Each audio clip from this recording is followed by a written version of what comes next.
Selamat pagi, good morning, kelas X1. Apa kabar hari ini? Semoga kalian semua sehat-sehat dan bahagia selalu ya. Ya, sebelum Ibu mau mulai materi kita kali ini, pembelajaran ekonomi pembangunan, kita akan bersama-sama berdoa terlebih dahulu. Mari kita sikap yang baik. Mari kita berdoa sesuai agama dan kepercayaan kita masing-masing. Berdoa mulai. Berdoa selesai. Ya, hari ini kelas X10. Ada yang tidak masuk? Jumlahnya ada 20 anak. Yang tidak masuk 2 berarti 18. Siapa yang tidak masuk? Oh ya, Sari dan Budi. Ada yang tahu Sari dan Budi kenapa tidak masuk hari ini? Oh, semoga mereka sehat ya. Kita doakan semoga lekas sehat dan dapat kembali sekolah bersama-sama ya. Siapkan bukunya. Kita buka bukunya bab 1 ya. Bab 1. Ya, anak-anak sudah siap. Bab 1 kita bahas tentang konsep dasar ruang lingkup ekonomi pembangunan, arah dan strategi.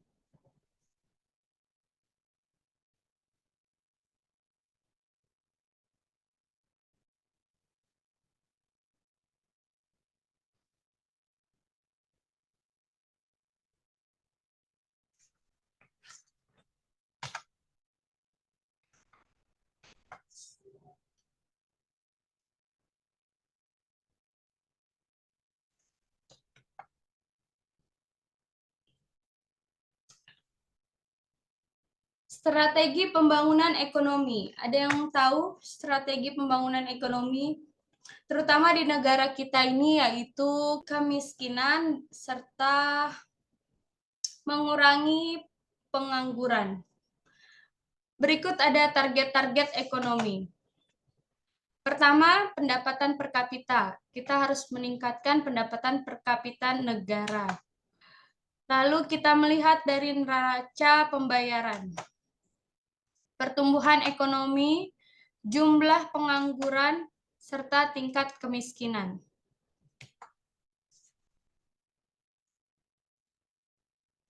Bagaimana zaman sebelum adanya Perang Dunia Kedua? Ya, pembangunan ekonomi pertama di sebagian besar negara yang sedang berkembang itu adalah masih negara-negara jajahan. Ya, jadi kurangnya usaha dan perhatian dari pemimpin masyarakat negara jajahan karena mereka belum terfokus pada pembangunan ekonomi. Mereka masih berusaha untuk meraih kemerdekaan dulu. Ya. Di kalangan para ekonom sendiri, penelitian dan analisis tentang pembangunan ekonomi masih terbatas. Masih terpusat pada permasalahan ekonomi jangka pendek, kestabilan ekonomi, dan pengangguran.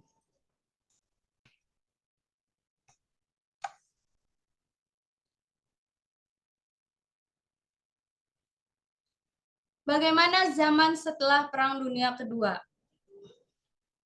Lihat di sini kita mulai berkembang cita-cita negara yang baru merdeka untuk mendapat mengejar ketertinggalan dengan bangsa-bangsa lainnya ya.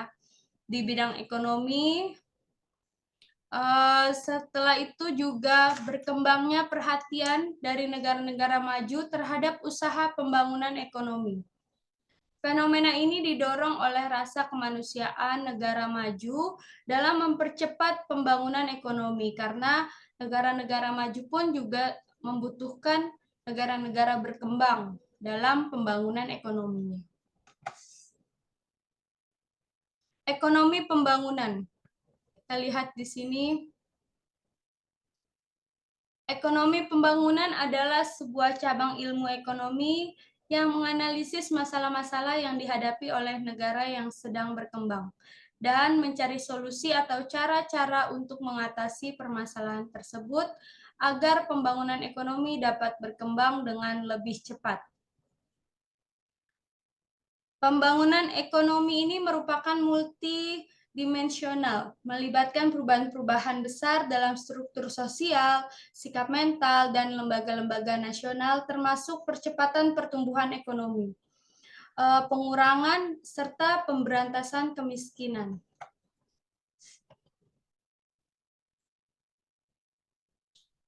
Kemana arah dan strategi pembangunan? Pembangunan yang bijak itu bagi masyarakat adalah pembangunan yang berkelanjutan. Pembangunan yang berkelanjutan atau kita sebut dengan sustainable development ini merupakan pembangunan yang bukan hanya kita memikirkan masa saat ini ya. Jadi kita juga harus memikirkan nanti ke depannya anak cucu kita juga mampu hidup dengan baik, meningkatkan kualitas hidup orang di dunia, baik dari generasi sekarang maupun yang akan datang, tanpa melakukan eksploitasi penggunaan sumber daya alam yang melebihi kapasitas dan daya dukung bumi.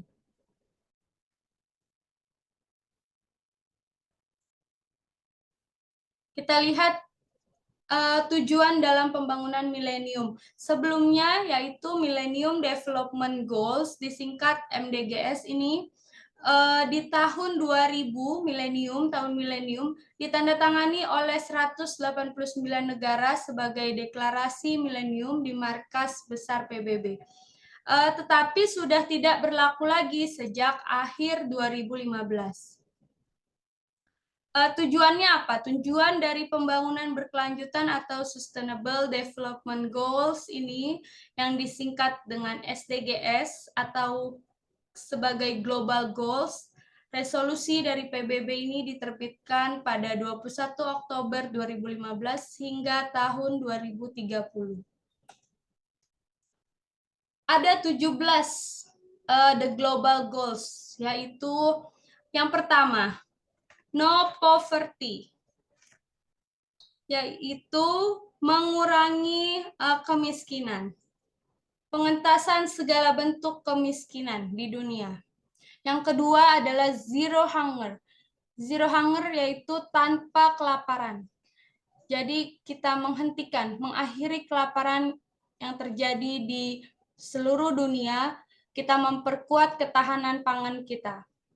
Yang ketiga adalah good health and well-being. Kita mewujudkan kesehatan, kehidupan yang sehat dan sejahtera. Mendukung kesejahteraan untuk semua usia. Yang keempat, quality education, yaitu pendidikan yang baik, yang berkualitas. Karena mendorong kesempatan belajar bagi seluruh generasi muda di dunia. Kesetaraan gender equality antara wanita dan pria dapat melakukan berbagai hal yang sama di dunia ini, kecuali dalam hal-hal yang sudah sesuai dengan kodratnya. Yang keenam, clean water and sanitation ya. Ini merupakan akses air bersih dan sanitasi yang layak. Jadi untuk semua masyarakat mendapatkan kebersihan air serta pola hidup yang sehat dalam sanitasinya. Yang ketujuh, affordable and clean energy. Energi yang bersih, energi yang terjangkau, dan energi yang terbarukan. 8, decent work and economic growth. Di sini merupakan pertumbuhan ekonomi serta pekerjaan yang layak, membuka banyaknya lapangan pekerjaan untuk semua orang, dan pertumbuhan ekonomi yang berkelanjutan serta aktif. 9, industri, innovation, and infrastruktur. Bagaimana kuatnya industrialisasi, lalu mendirikan infrastruktur pendukung, serta mampu untuk berinovasi. 10, reduce inequalities. Berkurangnya kesenjangan, yaitu kesenjangan di dalam dan di antara negara-negara, baik negara maju maupun negara berkembang. Yang ke-11, sustainable city and community, yaitu bagaimana kota dan komunitasnya dapat hidup dengan berkelanjutan. Mendirikan kota yang kuat, aman, dan berkelanjutan.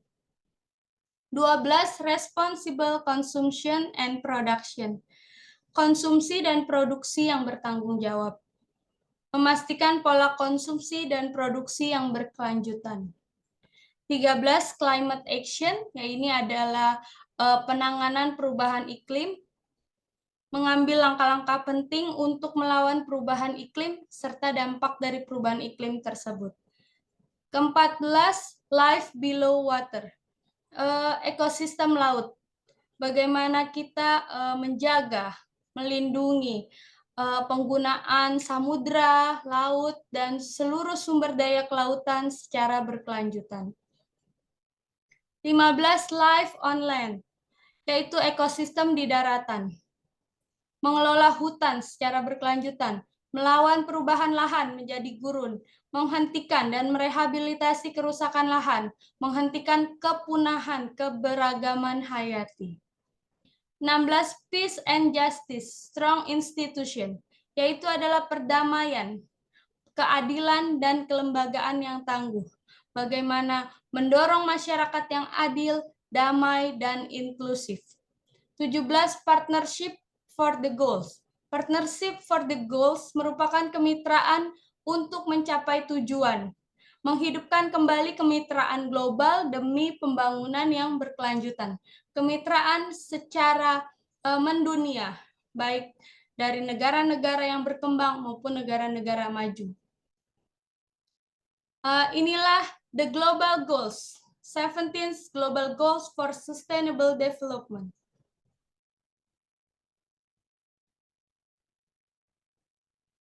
Baik, selanjutnya, perbedaan pengertian antara ekonomi pembangunan, pembangunan ekonomi, dan pertumbuhan ekonomi.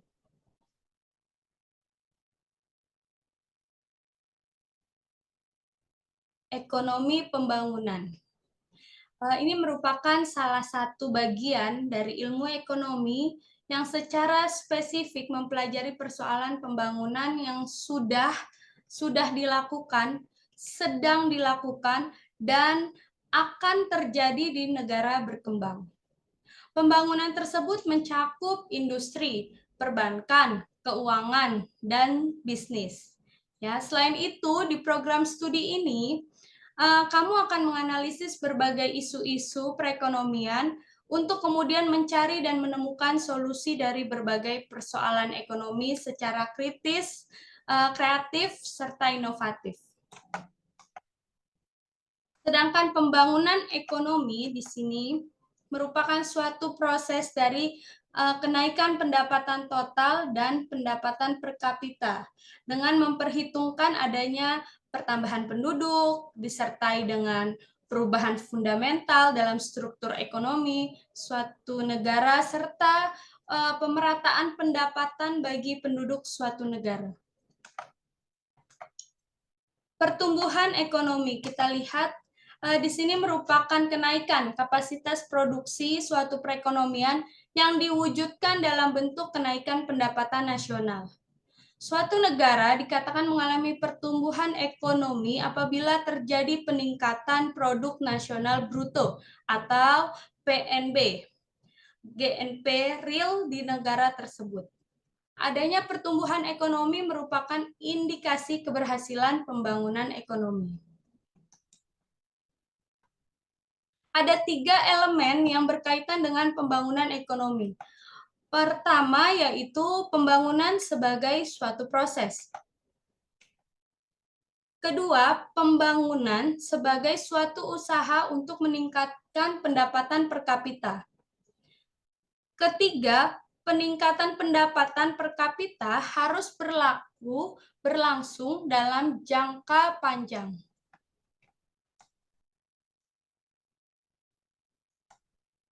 Di sini kita lihat perbedaan antara ekonomi pembangunan tadi yang ditandai dengan adanya kenaikan GNP (Gross National Product) tidak disertai dengan perubahan struktur ekonomi. Tidak memperhatikan tingkat pemerataan dan kesejahteraan masyarakat. Sebaliknya, dalam pembangunan ekonomi, kenaikan GNP harus disertai dengan perubahan struktur ekonomi. Dengan memperhatikan pemerataan dan peningkatan kesejahteraan masyarakat.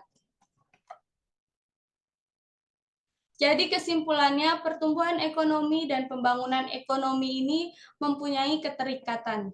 Keterikatan yang dimaksud yaitu pembangunan ekonomi mendorong pertumbuhan ekonomi dan sebaliknya. Pertumbuhan ekonomi ini memperlancar proses pembangunan ekonomi. Strategi pembangunan merupakan suatu cara untuk mencapai visi dan misi yang dirumuskan dalam bentuk strategi sehingga dapat meningkatkan kinerja pembangunan ekonomi. Baik, materi kita hari ini sudah selesai.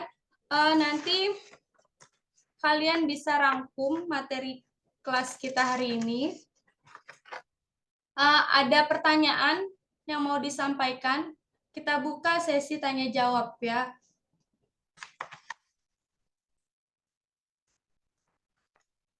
Baik, kalau tidak ada, nanti saya tunggu rangkuman dari materi kita kali ini.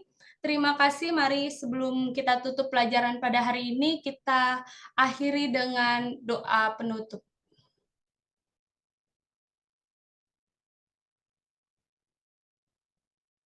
Berdoa selesai. Okay, class, see you tomorrow. Thank you for today. Bye.